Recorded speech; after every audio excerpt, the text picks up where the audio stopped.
Selamat pagi pemirsa. Jenazah Bribda Ferlianto Muhammad Kaluku, anggota BRIMOB yang tewas ditembak anggota Organisasi Papua Merdeka atau OPM di Papua tiba di kampung halamannya, yaitu di Desa Pilo Lalenga, Kecamatan Bongomeme, Gorontalo. Kedatangan jenazah Bribda Ferlianto disambut tangis histeris oleh keluarga korban.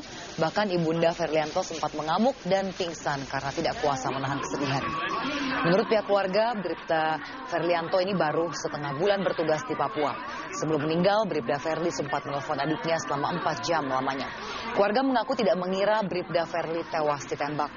Bribda Ferlianto Muhammad Kaluku bersama satu rekannya dinyatakan tewas setelah terlibat baku tembak dengan gerakan OPM di Papua pada Sabtu sore.